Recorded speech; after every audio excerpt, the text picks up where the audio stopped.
That's dope.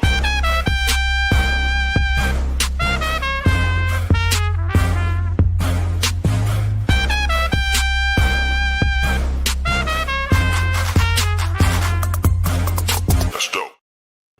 What's up, everybody? I'm Dave Weisberger, filling in for Scott Melker, talking with Edan Yago about everything going on after the FOMC, Trump talking at DAS, XRP, Bitcoin, etc. Yago, how are you this morning?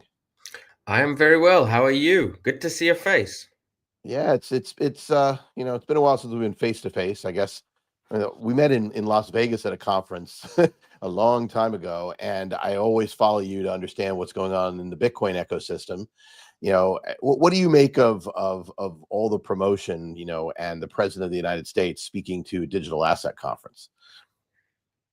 Well, I'm excited to see whether or not he'll be able to do less than 2 hours.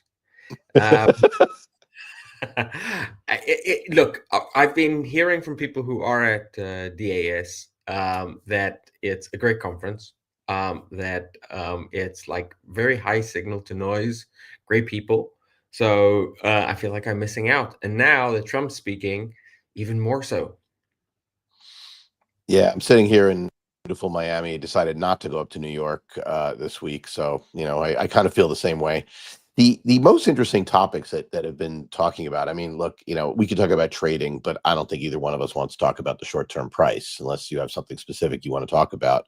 But the notion of what's happening in Bitcoin and what's happening vis-a-vis alts. So the two topics that keep coming up. One is Bitcoin dominance as a whole is increasing and plumbing its highs.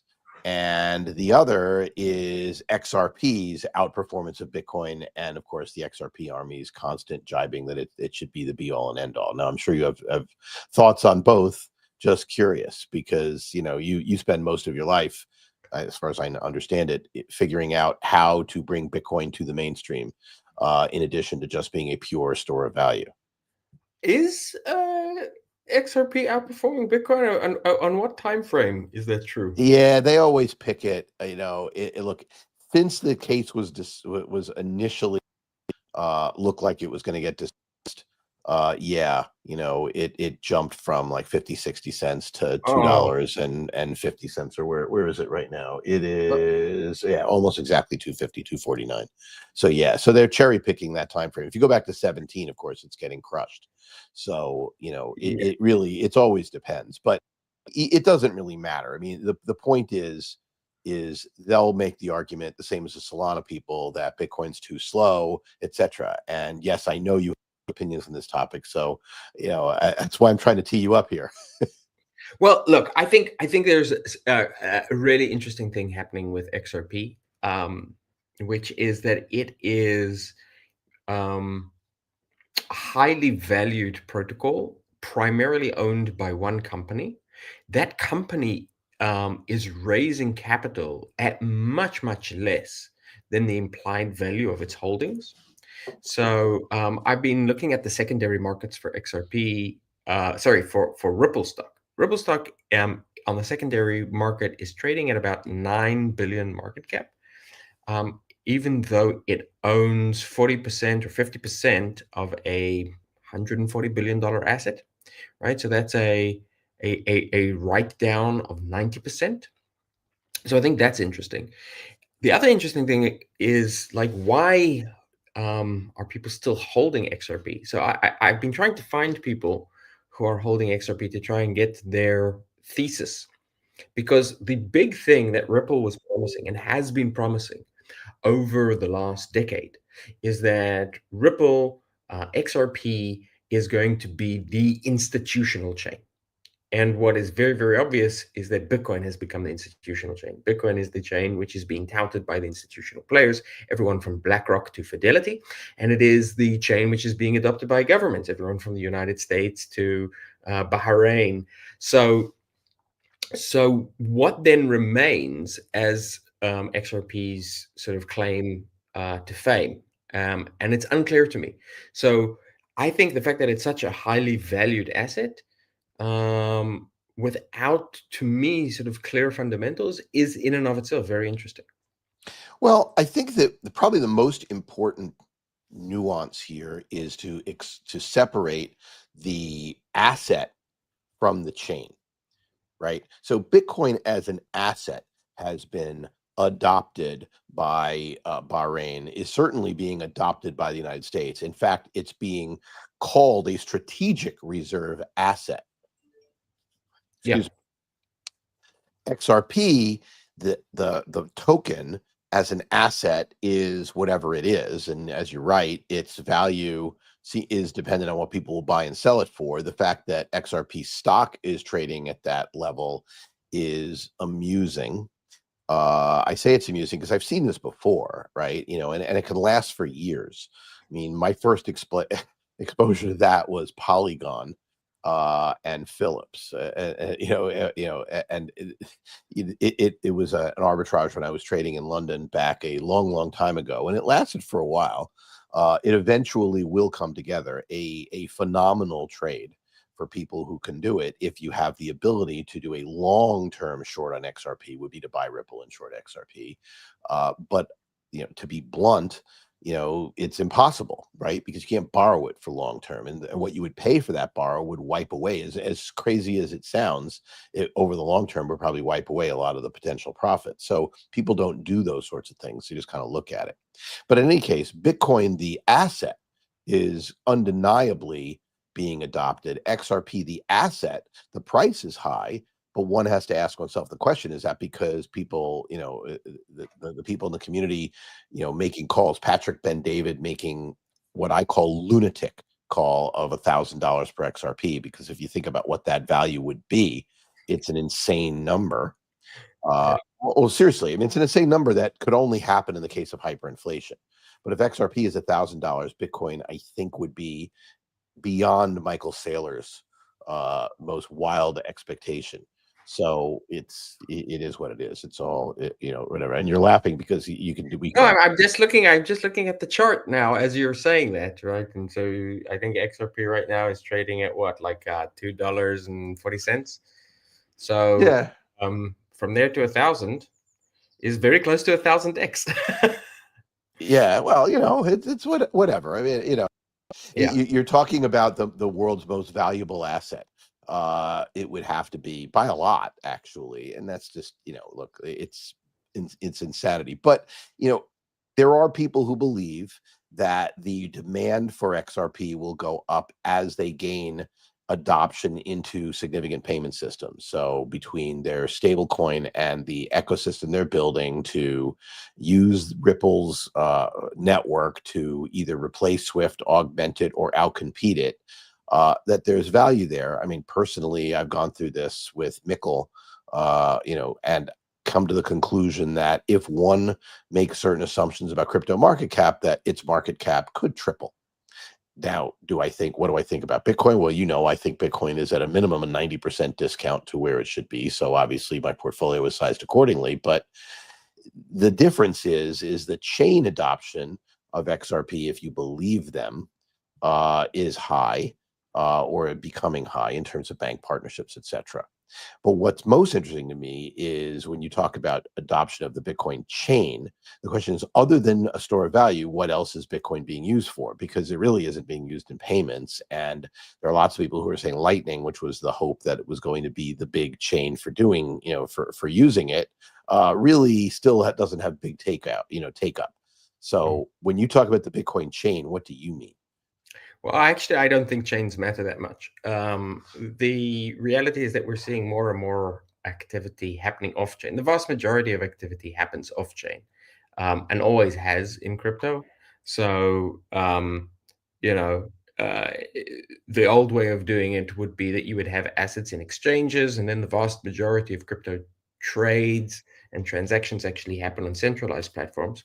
Now, what we're starting to see is more decentralized but off-chain activity. So, Ethereum has basically placed all of its eggs in the off-chain transaction basket. Lightning Network is an example of that. But what ZK is doing for us now is it's allowing us to basically perform transactions at super speed, low cost, off-chain, and then just settle two chains. And so I think the fact that we use this term blockchain is extremely misleading. What a blockchain is there to do is to provide ledger. You don't do transactions on ledgers. You settled transactions on ledgers. And so ultimately, the real question is like, where are all of these transactions? Where are high value transactions, which is basically aggregated small value transactions? Where are they going to settle? Mhm.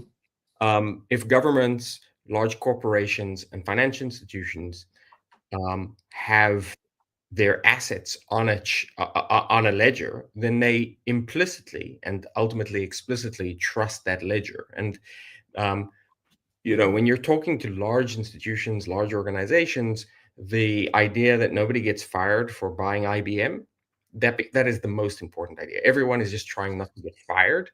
And so nobody is going to get fired for putting assets on the world's best ledger. People will get fired for putting assets on an experimental ledger, which is basically all of the other ledgers, and certainly the Ripple ledger.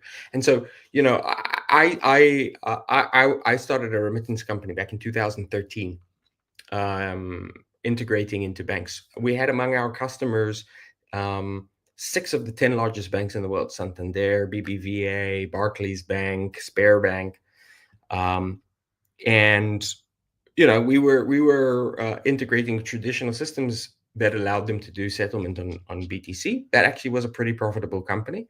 But I remember at the same time, sort of on the other side of the pond, there was this Ripple company that kept on coming out with announcements, also with Santander and BBVA, and those were proofs of concept which never went anywhere, and that process has continued.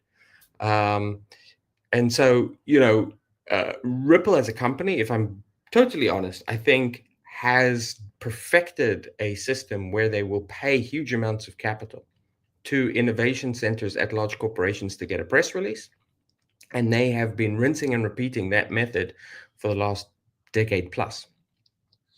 So rather than spending more time on Ripple, because I'd love to, and I think I asked you actually, we should get you and Mikkel or maybe a couple other people and actually have a specific debate. I think that is interesting. I don't know what to make of it. I'm not going to make accusations of Brad Garlinghouse that he is a multi-level marketing company, but which is effectively what you're saying. But no, I think there's one level. okay, well, yeah, but you get my point. Yeah. But there is a really important point that people don't get. So I had a debate with Justin Bonds, who also goes on about Bitcoin, about how Solana is going to eat the world. And I tried explaining to him that Bitcoin as an asset is one thing. And I also tried explaining to him that the better analog for Bitcoin, which it's faster than, is Fedwire. So what the average human being doesn't understand is that when you send an ACH or you do a Zelle or you do any of the things you think you're doing, sending funds instantly, you don't. The banks give you credit-ish, after a few days, but that things ultimately settle on much slower systems in the back end in batch. And so for good reason. Nobody wants real-time settlement. People want real-time clearing.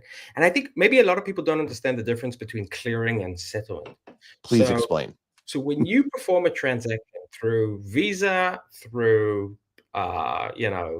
Revolut, whatever is the Revolut of the United States, I forget its name, and through banks, right? As well as going and doing a stock trade through your broker.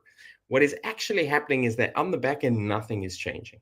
So all of these different brokers, these different banks, these different nodes in that network, they're collecting lists of transactions that they're doing basically peer-to-peer with whoever their peer is, another bank, another broker.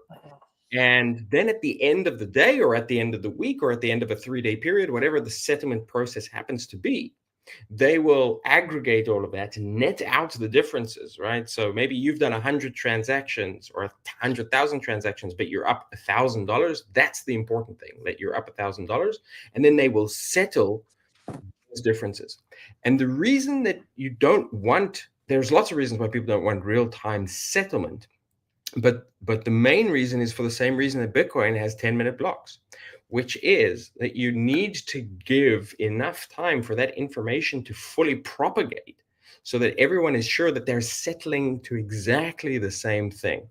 And real time introduces either throughput limits, which you can't have for settlement, right? You can't have a moment where there's going to be a bottleneck, or conflicts, right? Which you also can't have. And so, 10-minute settlement or even hour-long settlement or day-long settlement is plenty and very, very fast. I think very few people appreciate between, in that, because they don't understand what is actually necessary. Building a network that could settle $3 transactions at light speed is interesting, but is that really what is necessary for the asset on the back end? In technology, and you ran a company and you're a technologist. I've run multiple broker dealers and have been building high frequency systems or running or managing from the trading side high frequency systems since high frequency, before we called them high frequency systems. Our first program trading system was I ran it was built in the 80s, and we were really excited that we could get an entire S&P 500 basket done in 5 minutes. Yeah, that was a massive uptick in speed. So I understand that there's a trade-off. There is always a trade-off between speed and guarantee of delivery, which is, if you look at, even you go back to the old Technicron days, if that means anything to you, which became TIBCO for information buses, there was always two methods of propagating information: guaranteed delivery, and you put it out there and pub sub, and you can always request retransmissions. I don't think that anybody understands just how revolutionary Bitcoin was at the time, able to propagate globally to a literal infinite number of, obviously not infinite, but it's there's no cap on it, number of nodes, and have it all be synced up, and having never gone down in 15 years. Yeah, that is a very big deal. That is. So the funny thing here is that in finance, in high value transactions, most innovative or first mover or all of that stuff is not really that valuable. In fact, in many cases, it's the exact opposite of valuable. Nobody wants to use the most cutting edge stuff. What they want is the most reliable. And so there's in business, we sometimes talk about time to market, but in high value transaction world, what matters is time in market, right? And so Bitcoin just has a track record of operating flawlessly that is longer than any other system. And Bitcoin itself as a system is simpler than any other system and hasn't changed for longer than any other system. Ethereum or Solana, they'll change every 6 months. And so their clock restarts every 6 months. Bitcoin's clock has been running basically for 15 years. And Yeah. that's a very big difference. Well, look, but there was the Taproot, there have been upgrades. So that's a bit unfair. But I want to bring it back because, Sure, but I mean, like Taproot itself was 5 years ago. Right. No, I get it. I'm actually, I agree. I mean, look, I am pretty well known, to be a Bitcoin bull. I still think that we're going to see somewhere between 250 and 300 in this cycle. I told you, I started off the show saying I think Bitcoin is 90% undervalued at a minimum, and we could go through the math. But what's fascinating is when you talk, and I talk to people in financial markets all the time. You can see the gray beard. I go to financial conferences. I'm on the board. I think I'm the treasurer of the Security Traders Association of New York.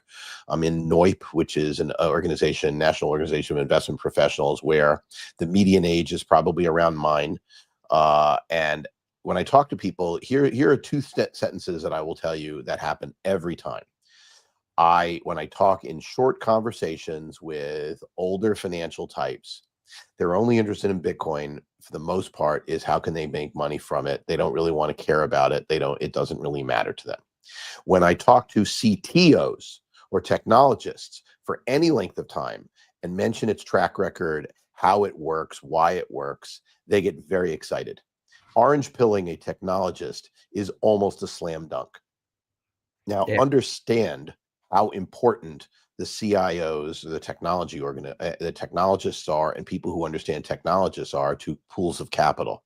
And you start to understand why it is easier to orange pill than people think. So Michael Saylor talking to a bunch of CFOs who are the most conservative members of the company, and he's getting traction, there's no doubt. I mean, you're seeing some of it is some, but talk to CTOs and talk to technology-oriented funds and fund CIOs, managers, information officers. Yeah. and all of a sudden you start to see a very different thing. And that's why Larry Fink, and that's, at BlackRock, that's why Fidelity, that's why when you talk with Matt Hogan from Bitwise, he tells you these conversations are going great, because when you explain to someone that a settlement layer that clicks every 10 minutes has not gone down in 15 years, propagates globally within that 10 minutes such that it's instantly verifiable, you get people very excited. Yeah, and I think, again, people misunderstand that difference between clearing and settlement. Clearing is instantaneous transactions. The closer you can get to that, the better. And so I think one way that we should be thinking about things like Solana, right, and this is something I hope to maybe explain to Justin one day, is that Solana is a clearing system. And actually, Solana could be much more successful if it just said, okay, we're a clearing system, hyper fast, but we settle to Bitcoin. And then, because then Solana can sell to the people who actually matter the best of both worlds. Whereas now, trying to come to a CIO or a CTO of a significant financial firm and say, guys, we should we should turn Solana into our engine. I think that is basically impossible sell. I mean, I think that's probably true. Although there are people who in the Bitcoin world are like, well, look, we the dog meme coin on Bitcoin as opposed to, pump.fun on Solana. And I don't know about you, but I look at the size, actual value being created in the crypto world and what's going on in the value transaction volume. And I look at all of it as something you said before. It's all proof of concept. I mean, don't you think? I mean, because certainly the values don't justify the market caps in terms of what's actually happening. Look, there are more egregious examples of that. I think we started the conversation with one of the most egregious examples. But I think, look, yes, I think there are very clearly some things which have graduated beyond proof of concept. Bitcoin has definitely graduated beyond proof of concept at this point. Stablecoins, I think, have graduated significantly beyond proof of concept at this point. Some aspects of DeFi, I think, are close. But I think the big thing that is holding crypto back is just a fundamental misunderstanding. They think they're building, the entire internet, right? Ethereum's supposed to be the internet of tomorrow. Solana's supposed to be internet of tomorrow. Sui's supposed to be internet of tomorrow. They're trying to do everything. They're trying to do clearing and settlement. I think the shift that is likely to happen is we're going to see more activity move off-chain. We're going to start seeing a clearer distinction between clearing and settlement, where Bitcoin is going to be the settlement mechanism basically for the entire industry. And we're going to see less talk about blockchains and more talk about assets, ledgers, intents, clearing and settlement. Those are really the terms that we should be using, just so that we can educate ourselves as an industry. Right now, I think we're the industry that understands itself the worst out of all the industries in the world. You really think the worst? Yeah, I mean, look, but the analogy that I use is that as an industry, imagine we were the diamond industry, right?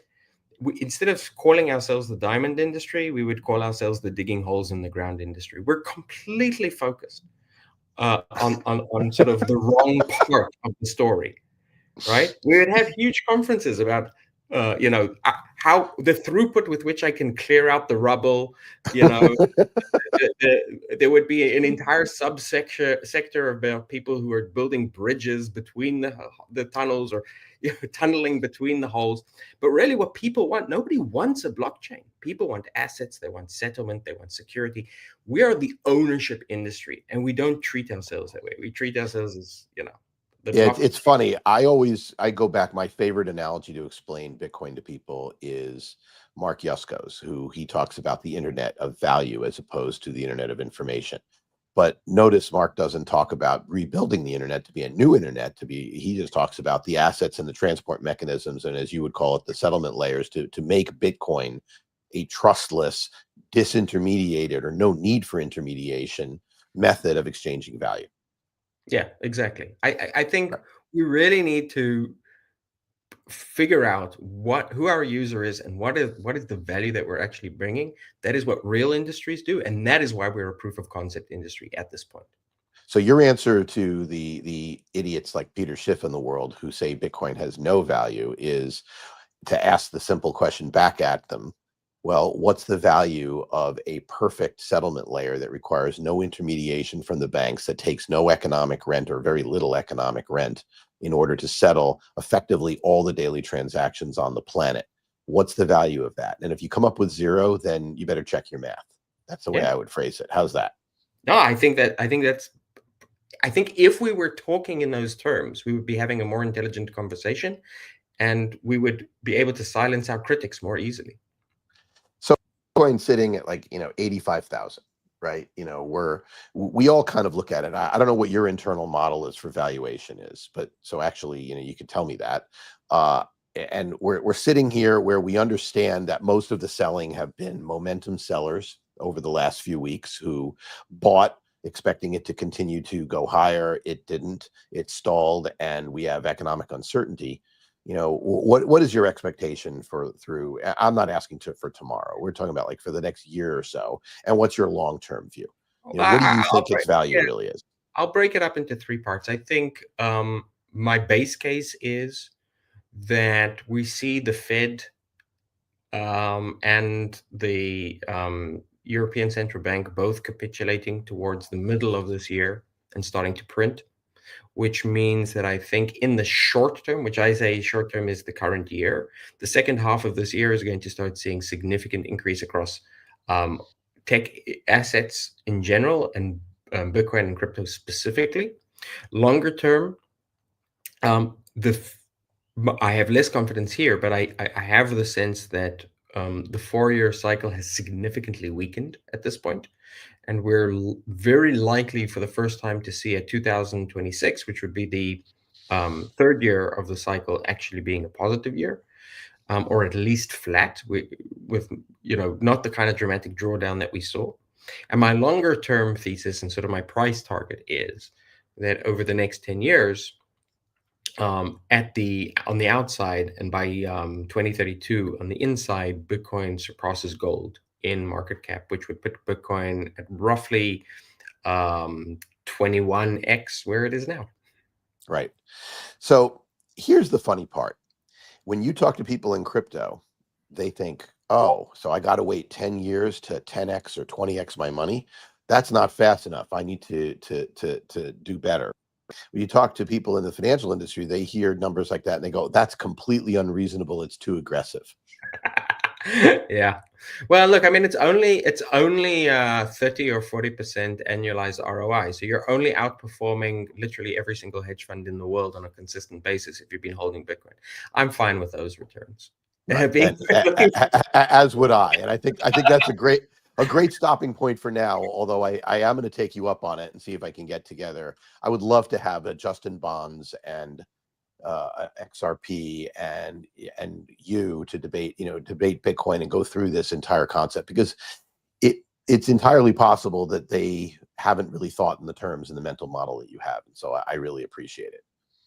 Awesome. Well, I think we need to invite Dan. Yeah, I was about to say it's time for the chart guy. And Dan, why don't you take it away and go through what you think is going on in the markets?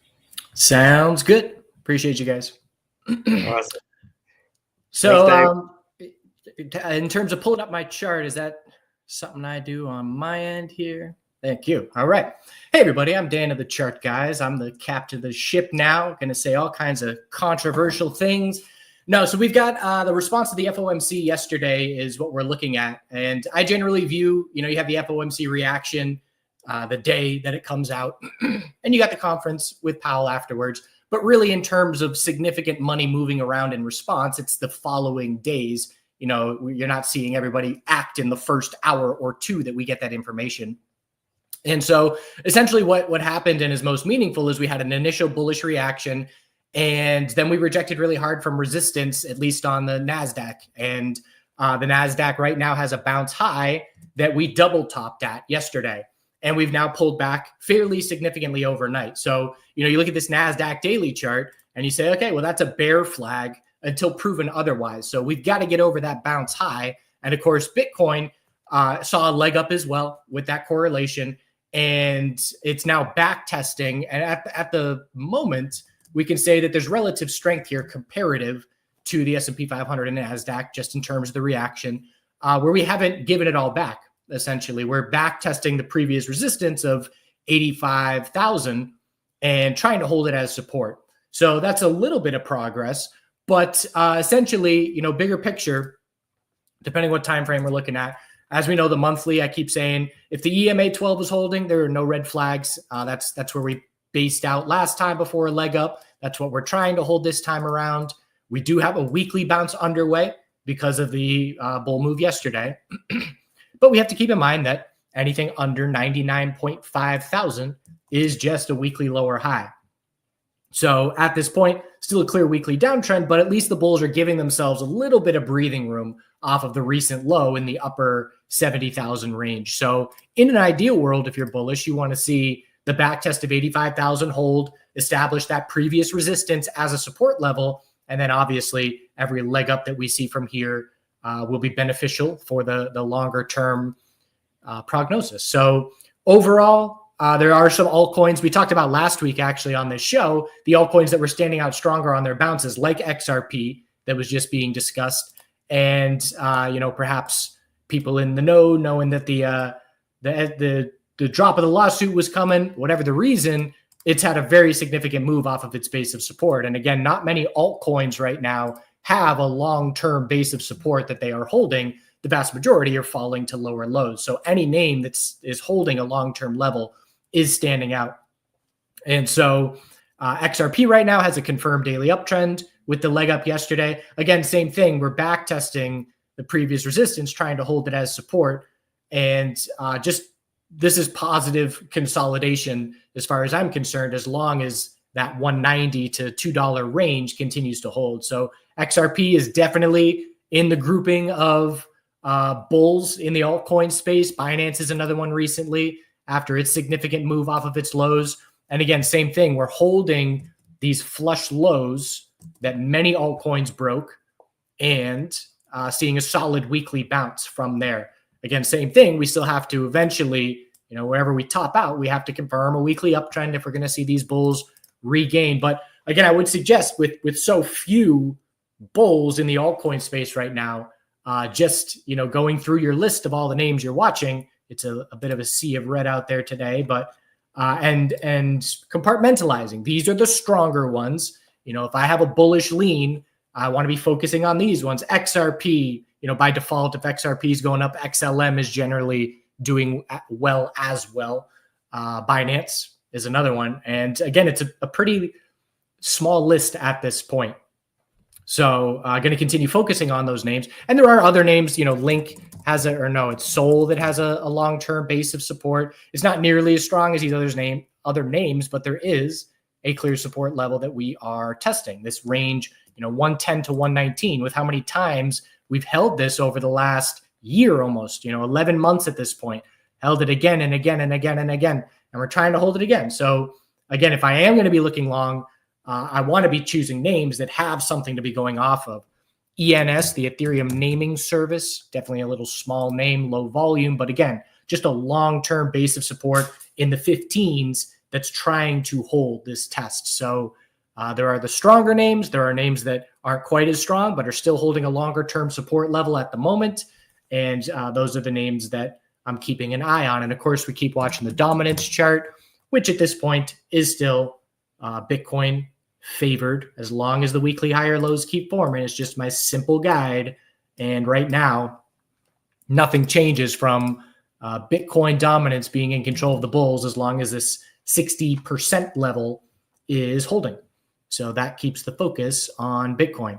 But bigger picture, again, the NASDAQ matters a lot to me. Looks like we're getting a little bit of a bounce this morning on the open. But I've got to see, you go to the 12-hour time frame, and we're just tightening up in an equilibrium, low, high, higher, low, double top, trying for another higher low here. If this breaks bull, I'll be looking at Bitcoin to be in the upper 80,000 range. And again, just need that leg up, need that confidence in the broader market, finding a fear bottom and getting a little bit of relief in order for that confidence to seep out elsewhere into other markets. Quick check-in on the metal miners. We talked about them last week with Scott, and I was talking about this cup and handle on the weekly that GDX has confirmed and getting to 14-year highs with some really nice follow-through in the short term. It's nothing crazy in terms of the percent gains. And I enjoyed that comment of the previous speakers talking about how, you got the crypto people not happy with 10x and the finance people very happy with that. It definitely is a thing in terms of expectations where, people that are crypto focused are used to 1,000% returns. And it's not really the real world in terms of expectations. But you get, GDX here in just a 2-week span with a 13% move. And then you got the leveraged ETFs like NUGT or JNUG, which are 2 times leveraged. And again, it's very worthwhile trades. In 2 weeks, we're up 35%. And we're trying to set these daily higher lows to keep this breakout constructive. So gold, all-time highs, definitely keeping an eye on the miners and the gold. And as you know, for me, being a full-time trader, I don't care where I can get my returns from. There is no competition between gold and Bitcoin for me. They both have their place. Gold's outperformed Bitcoin the last 52 weeks. That's just a fact. It has significantly underperformed the last decade. That's a fact. But they have their place in terms of focus and trading. And gold and the miners have been a nice place to be the past couple of weeks while crypto is doing its consolidation. So that's what we're looking at in the short term. Got to see the NASDAQ break that resistance level to get some more bounce follow through, try and negate a daily bear flag that is definitely still on the table. And Bitcoin back testing 85. All checking in. I've got a webinar later today on my YouTube channel at the Chart Guys. And we're going to be talking about volume profile analysis with one of my good friends and traders who has a very different style than me that it's been fun watching him have success with it over the last 5+ years. And we're going to be talking about volume profile analysis and giving examples of how to use that and how I incorporate that into my style these days a little bit more. So hope to see you there and appreciate you all tuning in. And I'm sure Scott will be back next week. Thanks for sticking around with me. That's dope.